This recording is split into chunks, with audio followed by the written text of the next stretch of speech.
Hello everyone, welcome back to our channel. We have started solving percentages questions, the PYQs, and in this second video, we are going to solve some questions from 2017 to 2019. And in next video, I will finish all the percentages questions until 2022 because we know that in 23 there was no question on percentages. So let us start with the first question. If there is a policy that 1/3 of a population of a community has migrated every year from one place to some other place, what is the leftover population of that community after the 6th year if there is no further growth in the population during this period? So every year 1/3 of the population is migrating. That means every year 2/3 of population, whatever was there, is remaining, right? It is remaining or is left over in that town.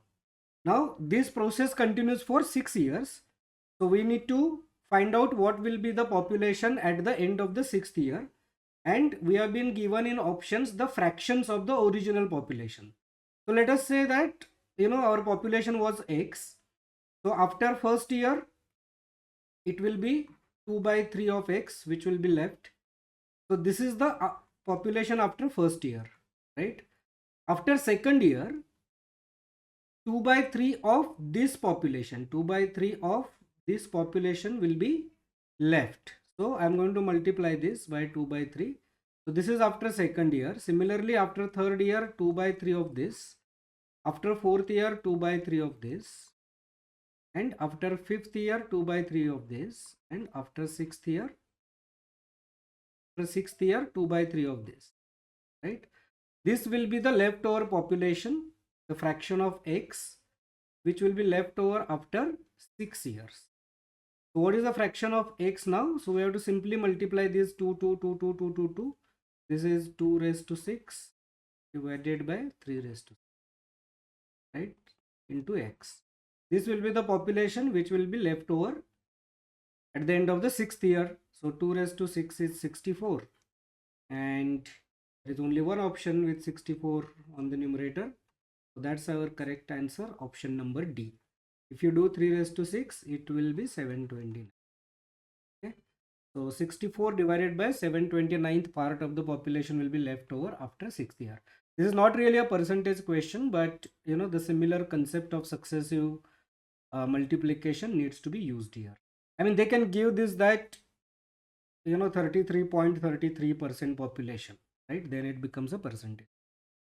So let us move to the next question. This is also from CSAT 2017. P is equal to 40% of A plus 65% of B, and Q is equal to 50% of A plus 50% of B, where A is greater than B. So in this context, which of the following statement is correct? P is greater than Q, Q is greater than P. So basically अपने को P और Q के बीच में का relationship निकालना है कि क्या बड़ा है क्या छोटा है या दोनों इक्वल है, राइट? और हमको क्या बताया गया है? P is equal to 40% of A plus 65% of B, and Q is equal to 50% of A plus 50%. Now, if you have developed a good sense of arithmetic, you can clearly say that the answer to this question is D, because you cannot tell anything for certain. Why? Because you do not know the relationship between A and B. So you know that A is greater than B, but you don't know by how much A is greater than B. Okay, because that will make a difference whether P is greater than Q or Q is greater than P, right? So let us see what happens, right? I will take, say, A is 100, or let me take A is 101 and B is 100, right? So this condition is met. A is only one more than B, right? So what will be 40% of A? It will be very close to 40, right? Will be slightly, might be 40 point something. And then 65% of B will be 65.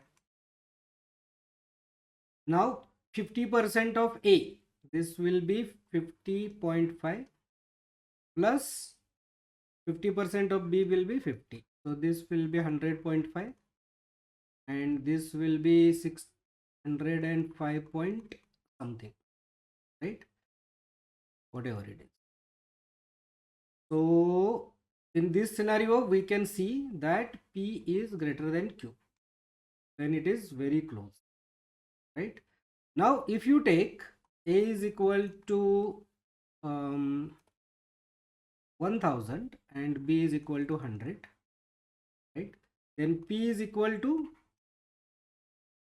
40% of A, which is 400 plus 65, and Q is equal to 50% of A, which is 500 plus,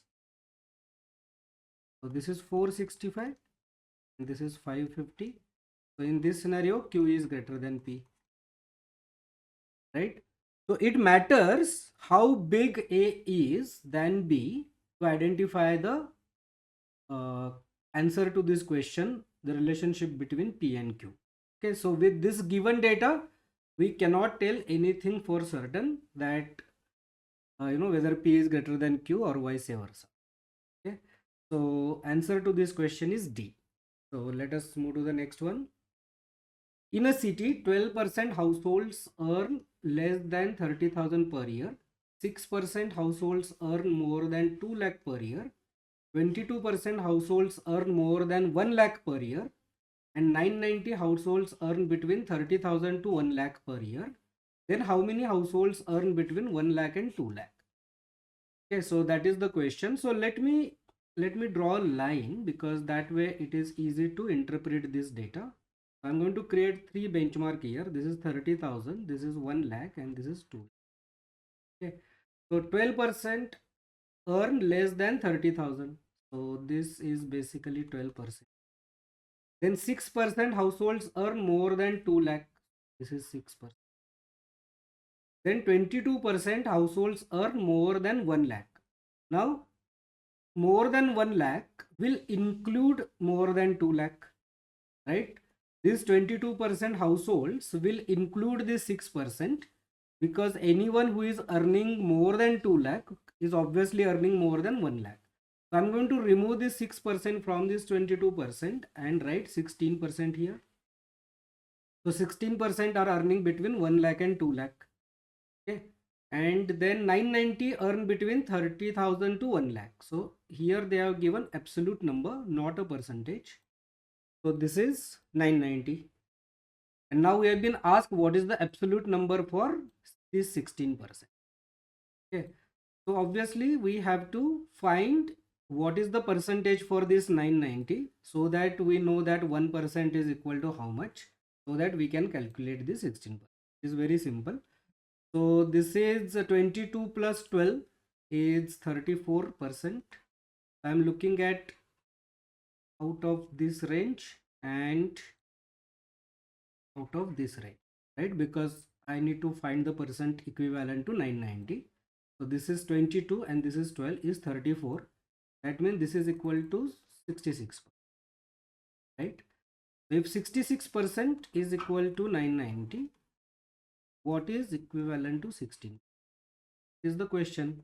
So that is 990 multiplied by 16 divided by 66. So this is 11, this is 90, this is 2, 38. That's your answer, option number C. Okay.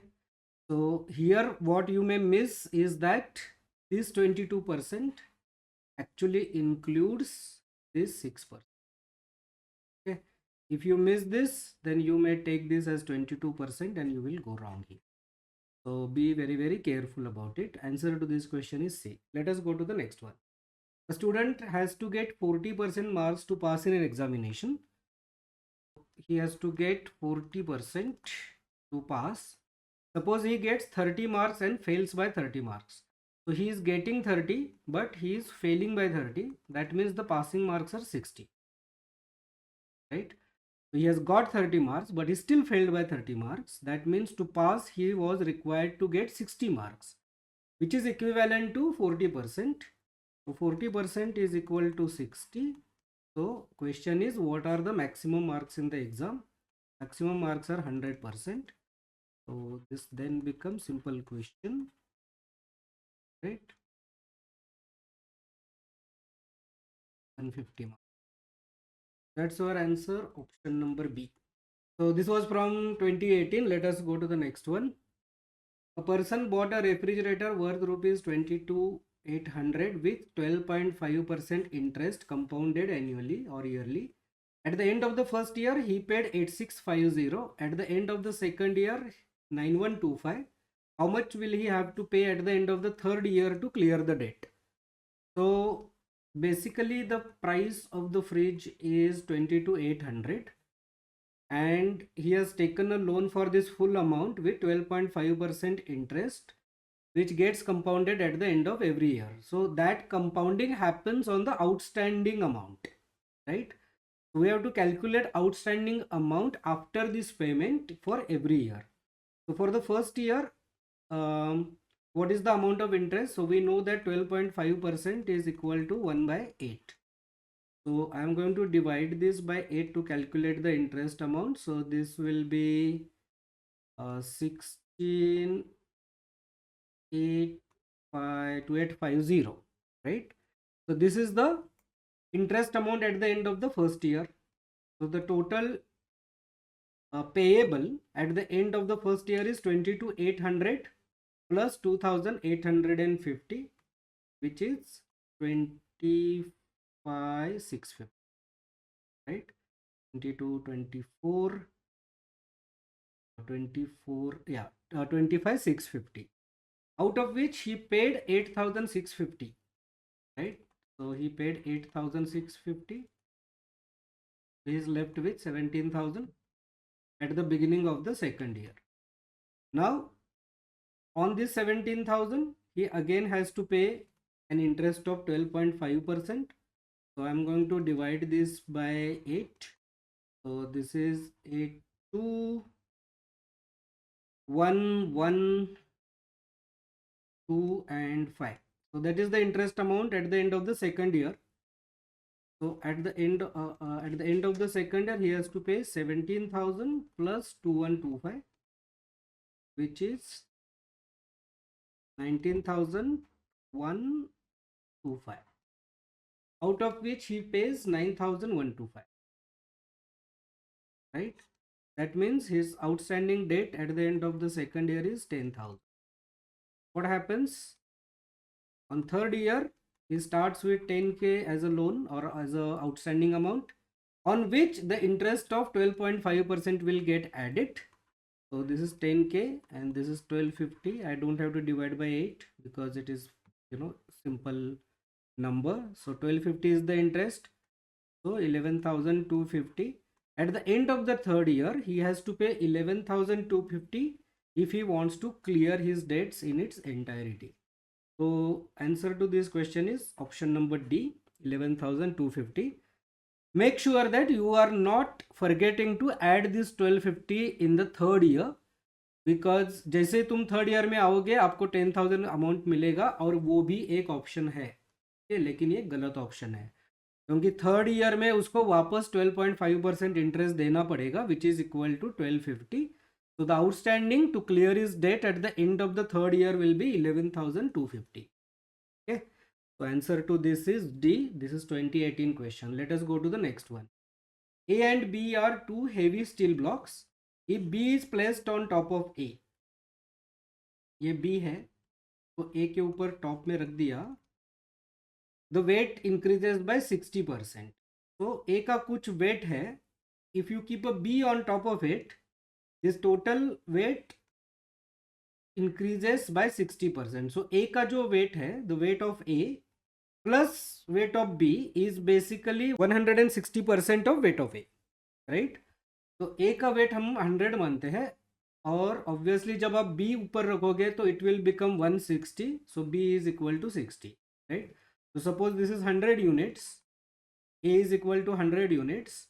You keep B on top of it and then it becomes 160 because it is a 60% increase. Then weight of B automatically is 60 units, right? Now it says that how much weight will reduce with respect to the total weight of A and B. So total weight of A and B is 160. If B is removed from top of A. So if B is removed from top of A, then you are going to reduce this weight by 60 units. But this time your base is 160. So you have to just calculate the percentage of 60 out of 160. And that is going to be how much?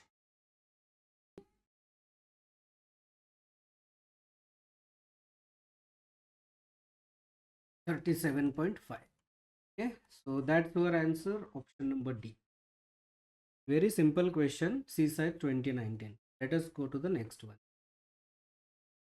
This is again 2019. When a runner was crossing 12-kilometer mark, she was informed that she had completed only 80% of the race. How many kilometers was the runner supposed to run in this event? Oh, this is probably simplest of them all. So, एक race है, right? So here she completes 80% and this is equal to 12 kilometers. We have been asked what is this total distance. Okay, so simple, 80% is equal to 12, so 100% to 12 into 100 by 80.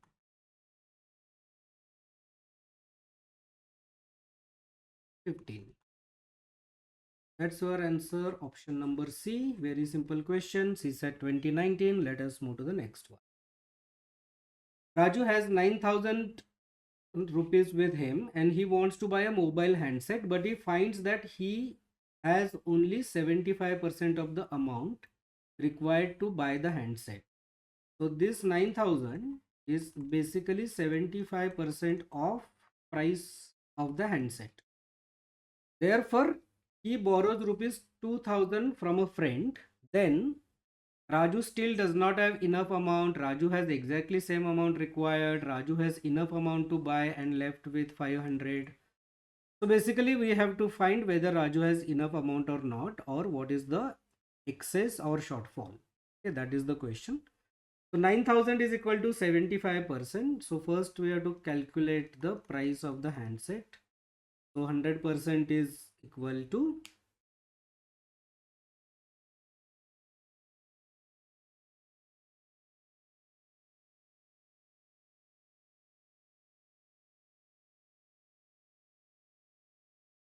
12,000, right?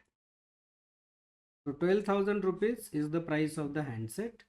Raju has 9,000 rupees. He borrows 2,000.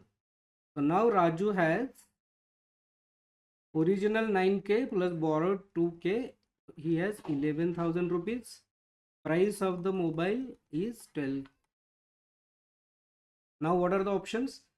Raju still does not have enough amount to buy the handset. This is correct. Raju has exactly same amount required. No. Raju has enough amount to buy and he will have 500. No.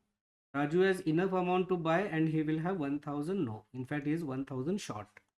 Answer to this question is option number A. Okay, this is CSAT 2019. Again, I would say this is a simple question. Let us go to the next one. All members of a club went to Mumbai and stayed in a hotel. On the first day, 80% went for shopping and 50% went for sightseeing.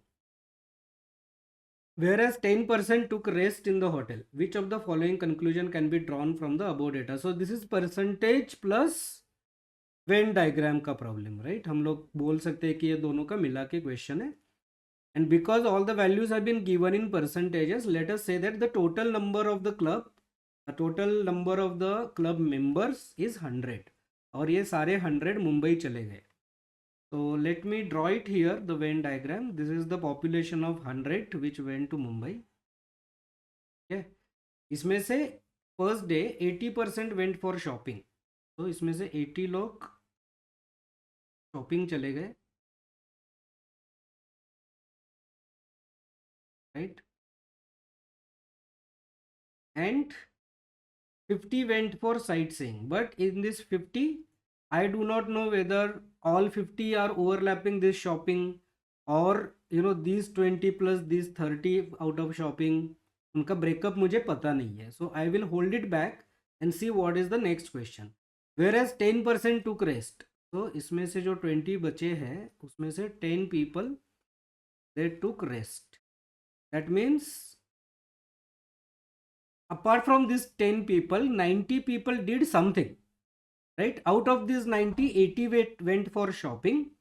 That means these 50 which went for sightseeing, So this 10 went for sightseeing, right? And out of this 80, 40 also went for sightseeing.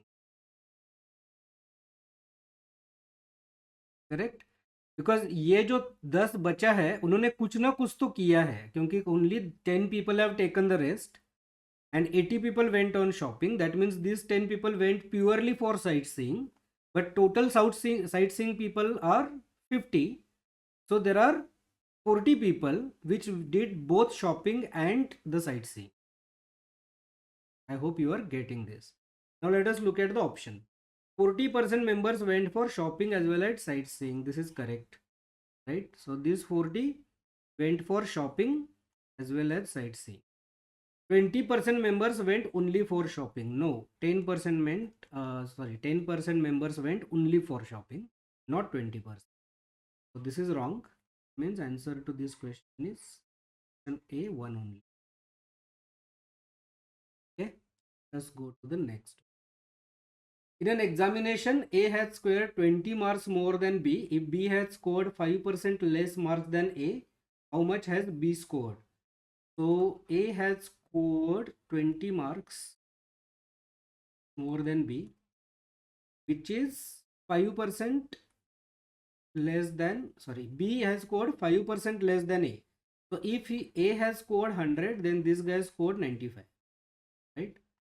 So this is 5%. Now this gap of 5% is equal to 20. Okay, so this is a gap of 5 and we have taken 100 as a base and B has scored 95. So if this 5% drop or 5% difference between A and B is actually a difference of 20 marks, right? So 5% is equal to 20. We have been asked what is the score of B. B has scored 95. So if 5% is equal to 20, 95 is equal. This is 4 times. So I'm going to do 4 times of this, which is 400 minus 20, 380. Of C. Okay, this is again, I would say, a simple question. So I think we are left with probably 10 to 11 questions from 2019 to 2022, which I'm going to cover in the next video, which I'll release very soon. So if you're not subscribed to our channel, please subscribe it, because I'm going to cover all PYQs of CSAT, especially mathematics, before the exam. Okay, please subscribe to my channel and I will see you in the next one. Thank you.